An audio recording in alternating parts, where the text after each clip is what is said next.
The general stood at the edge of the field without moving. The army was assembled before him in disciplined rows, shields resting against shins, spears grounded, banners hanging slack in the still air. Dawn had only just broken. The light was thin and pale, spreading slowly across armor and helmets dulled by travel and dust. This was the hour when decisions were expected, the moment when a single motion of the hand would turn preparation into irreversible action.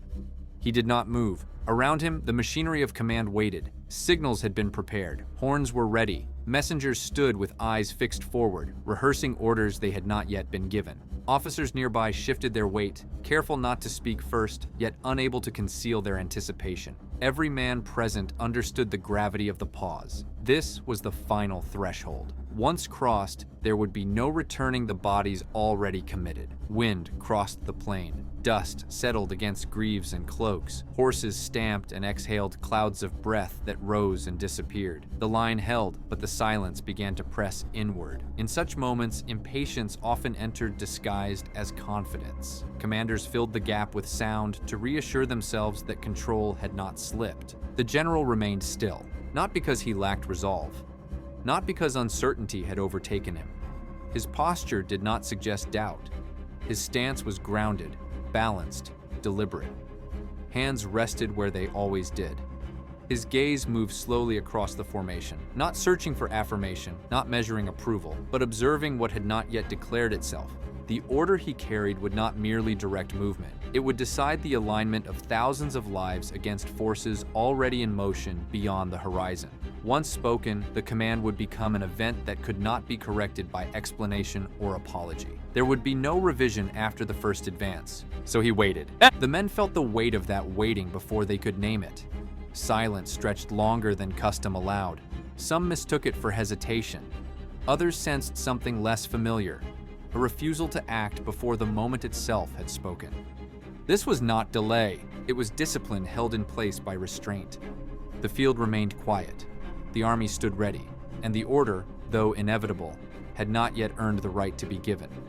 The field on which the army stood was not chosen lightly. It lay between two ridgelines, open enough to deploy formation, exposed enough to punish miscalculation. Scouts had reported enemy movement before dawn, not close enough to force immediate contact, not distant enough to allow retreat without consequence. The general understood the geography as more than terrain. It was a narrowing corridor of choice. Behind him were months of supply chains, political expectation, and promises made to men who had marched without complaint. Ahead lay an opponent whose strength was imperfectly known.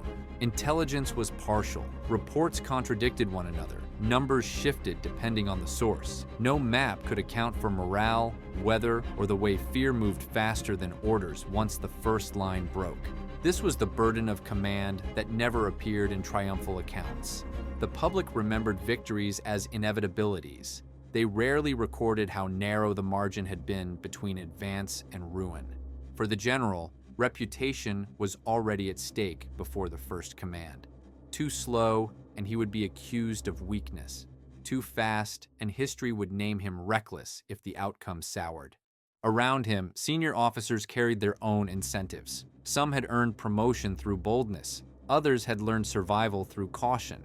Each waited for the order not only to move troops, but to validate their own reading of the moment. Silence unsettled them because it refused to take sides. The general was not insulated from this pressure. He felt the accumulation of eyes, the expectation that leadership meant visible decisiveness. Command in practice often demanded performance, a gesture, a declaration, something unmistakable. But the stakes were not theatrical. The decision would bind bodies to motion, motion to contact, and contact to consequences that would ripple far beyond the field. The wrong timing could turn discipline into confusion. The wrong reading could waste strength before it was required. He understood that once the order left his mouth, it would no longer belong to him. It would belong to momentum. And momentum, once released, obeyed no correction. That understanding narrowed his focus. The silence was no longer empty. It was crowded with consequence. The conflict was not whether to fight. That decision had been made long before the army assembled at dawn. The conflict lay in when to surrender restraint to action. Timing, not intention, was the true burden now. Within the general, calculation did not present itself as anxiety. It arrived as stillness sharpened by attention. He was listening, not for voices, but for alignment. the subtle indications that could not be forced into readiness by will alone. The way the enemy revealed itself only when it began to move. The way men behaved when standing too long without orders. He knew the temptation to act early. Early action created the appearance of control. It reassured subordinates. It compressed uncertainty into a single, decisive gesture. Many commanders confused that sensation with clarity. He did not. He understood that haste often borrowed confidence from noise. Silence, by contrast, offered no such cover. It exposed the leader to judgment without defense. To wait was to accept being misread. This was the quieter conflict. Not fear of loss, but tolerance for misinterpretation. Not doubt about ability, but refusal to perform decisiveness before it was warranted. The general measured the weight of that refusal. He had learned through earlier commands that some decisions felt clean only because they were premature. Action relieved the discomfort of waiting, even when it worsened the outcome. Restraint required a different endurance, one that did not reward itself immediately. He stood without shifting, breath steady, shoulders relaxed. He did not rehearse the order. He did not imagine alternatives. He allowed the moment to mature without interference. Inside that stillness, conflict resolved itself not through argument, but through patience. The absence of motion became a test. If the silence collapsed under pressure, it was not yet time. If it held, something clearer would emerge. He was prepared to be judged for waiting. He was not prepared to be wrong for acting too soon. The refusal was quiet, no signal, no gesture, no explanation offered to those closest to him. In a structure built on command, this absence spoke louder than instruction. He chose not to authorize movement. The general did not announce his reasoning. He did not justify the delay. To do so would have invited argument, speculation, and the diffusion of authority. Instead, he allowed the silence to stand on its own, unsupported and uncompromised. This was not indecision disguised as patience. It was decision stripped of display, a conscious withholding of force until the moment demanded it rather than requested it. Some commanders filled such pauses with counsel, asking for last opinions to share responsibility. He did not. Consultation at this stage would have been a retreat from command, not an exercise of it. The choice to wait belonged to him alone. The army remained poised, muscles tensed but unused, formations held. The refusal extended beyond comfort. It crossed into irritation. Officers exchanged brief glances, then fixed their eyes forward again. Discipline required them to obey even when understanding lagged behind obedience. The general accepted that cost. Refusal, in this context, carried risk equal to action. Waiting could erode confidence. It could allow the enemy initiative. It could be remembered as weakness if the outcome favored aggression. He understood all of this. Still, he waited. By refusing to issue the order, he preserved the possibility of accuracy. Once action began, information would be distorted by movement and noise. Before action, clarity still had space to surface. This was the decision that did not look like one. To the army, nothing happened. To the general, restraint had been chosen over relief. The first consequence was subtle, a shift in posture among the nearest officers. The careful neutrality with which they held themselves gave way to restraint of a different kind.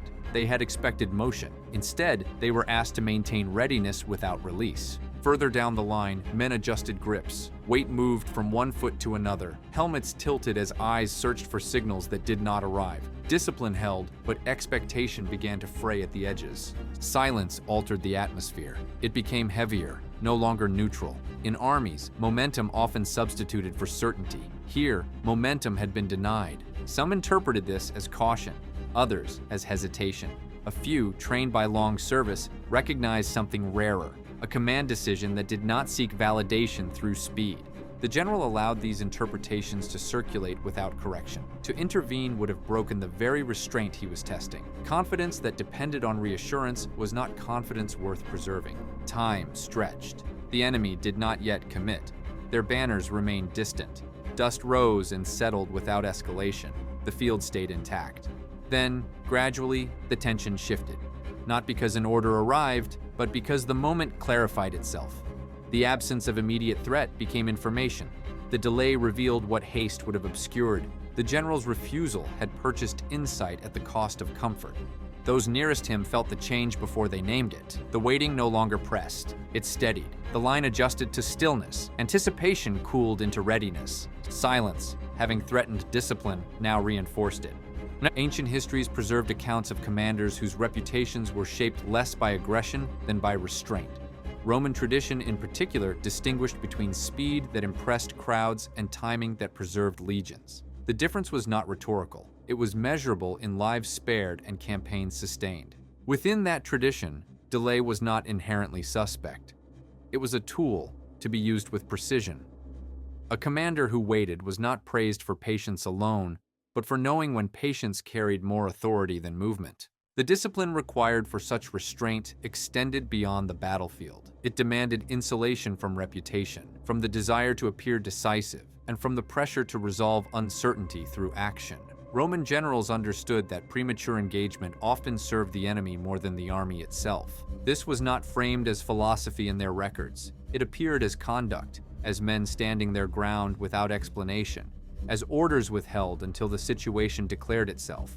Stoic thought later echoed this posture without naming the field from which it arose. Control over one's own impulses was valued not as moral ornament, but as functional necessity. A leader unable to tolerate uncertainty could not govern outcomes. The general's silence belonged to this lineage, not as imitation, but as continuation. He did not cite precedent, he embodied it. His refusal to act early reflected an understanding older than doctrine, that power exercised too soon forfeited accuracy. In this frame, waiting was not absence, it was alignment. Action delayed until it could no longer be mistaken for impulse. Ancient commanders learned that restraint did not diminish authority, it clarified it. Men followed not because orders were frequent, but because they were precise. The general stood as one more figure in that unbroken record. His silence was not novel, it was disciplined inheritance. In modern command structures, the pressure to act quickly has intensified. Decisions are expected to arrive before clarity. Visibility is often mistaken for leadership. Silence is treated as absence rather than presence. Yet the pattern remains recognizable.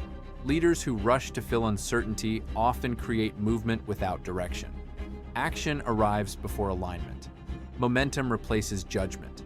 In contrast, moments of deliberate waiting continue to produce a different effect. Meetings held without immediate resolution, orders delayed until conditions stabilize, silence maintained while information completes itself. Such pauses are rarely celebrated. They are uncomfortable, they resist narrative, but they often prevent escalation driven by impatience rather than necessity. The general's restraint echoes in these modern spaces, not as instruction but as pattern. Where authority tolerates silence, outcomes tend to sharpen. Where every pause is treated as failure, noise multiplies without clarity. The refusal to act immediately carries reputational risk today as it did then. It invites misinterpretation. It demands confidence without display, but it also preserves optionality, a resource frequently exhausted by haste.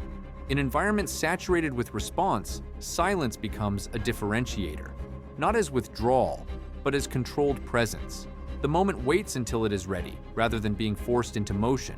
The pattern does not announce itself. It is recognized only in retrospect, when the absence of error reveals the value of restraint. The field did not remain silent forever. When the order finally came, it arrived without flourish. The army moved as one body, not hurried, not delayed. The timing felt inevitable rather than imposed. The moment had declared itself, and the command followed. Few would remember the waiting, fewer still would understand it. History favored movement, silence left little record, but the general carried the knowledge privately, that the most difficult command he issued that morning was the one he withheld. That restraint, once surrendered, could not be reclaimed. That authority expressed through patience endured longer than authority displayed through speed. The field changed. The day progressed.